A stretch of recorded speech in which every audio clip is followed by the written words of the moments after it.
what has been the hardest part of all this for you? I feel so guilty. I need my dad. I don't want my son no more. Why won't she love me? He won't shut up! I have an STD. I just want to die. Okay, that's a lot to unpack. Let's get started. Yes, it is. For Color Boys, A Seat on the Sofa is a powerful and thought-provoking stage play that delves into the complexities of the African-American male experience and what it is like to embark on a journey towards self-discovery and healing.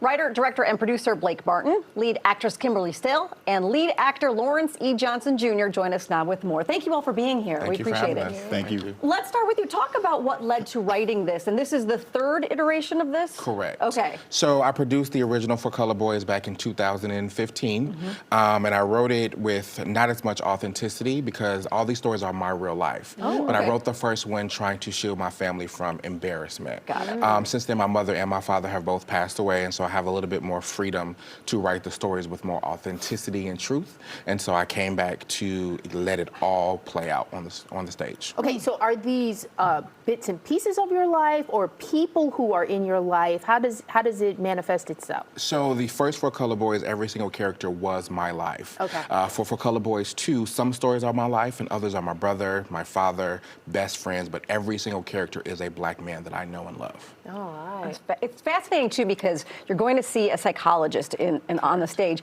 And even that we've talked with other guests about for African-American males is a journey in itself. Correct. Yes. So is that kind of the impetus of writing this?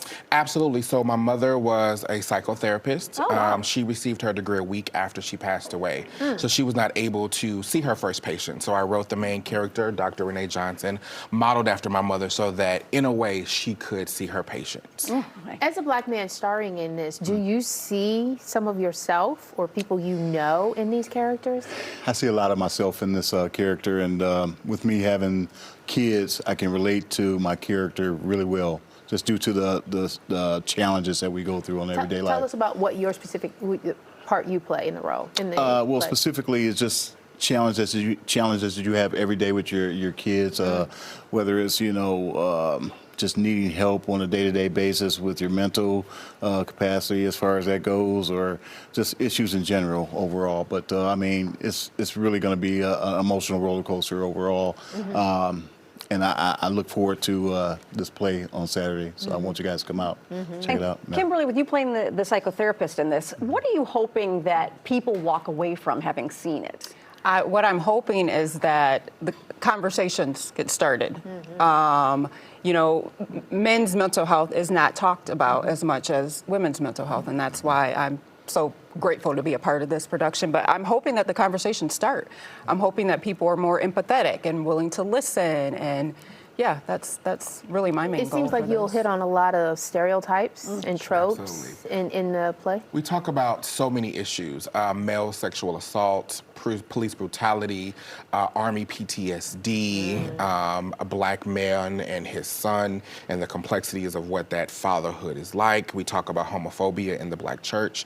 We talk about a lot of diverse and touchy topics. But what I love about the play is we don't hold anything back. Typically, when these things are talked about, it's very censored, and we put it all on the stage. But you're doing this for one night only. Yes, one night only. And, we have to work our way up to that multi-run night, and we're hoping when we come back next February, we have a multi-night run. Okay. Absolutely, yep. What has the reaction been? Obviously, you meet the audience after. Yeah, sure. So I think that's why we did For Color Boys too, because the first time we did it in February, we wanted to do something fun and really talk about the issues, but we weren't expecting much. And then the outpour and the response was so overwhelming. There were people in this theater literally on the floor weeping in tears. And so we said, we have something very special here. We have to continue these conversations. Yeah, because I would imagine for a lot of people, they feel seen. Yes. From situations in the play. I mean, a lot of the things that we talk about, aren't typical for Black men. We have to shield a lot of these things.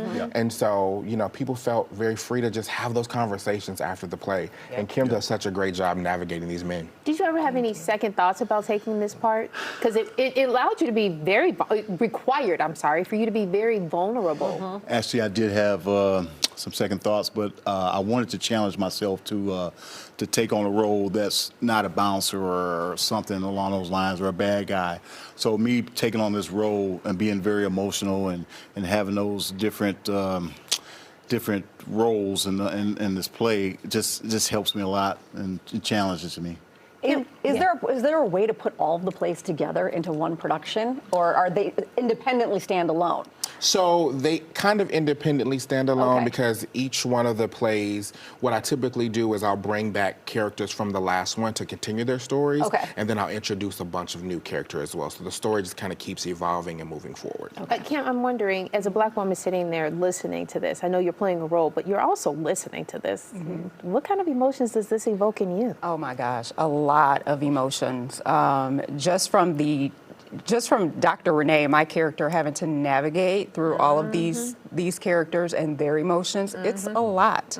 It's a lot. I said once this is over, me and Dr. Renee are breaking up because it's a lot. It takes a toll on you to do this. Eye-opening. I think people are going to walk away and be like, okay, I never thought about it that way. Yes, absolutely. And it makes you want to hug kids and tell them that you don't have to deal with this internally. You can actually get help and see somebody Right. and be yourself. Right, And that's or exactly what we anyone. want. You know what I mean? Anyone. exactly. Yeah. That's what we want, conversations to start. Yeah, fantastic. Thank you guys for joining us. Okay, it's going to be Saturday at 6 p.m. for Colored Boys 2, A Seat on the Sofa on Morgan Park Academy. Look at the social media, the website is right there. Get your tickets. A very powerful play.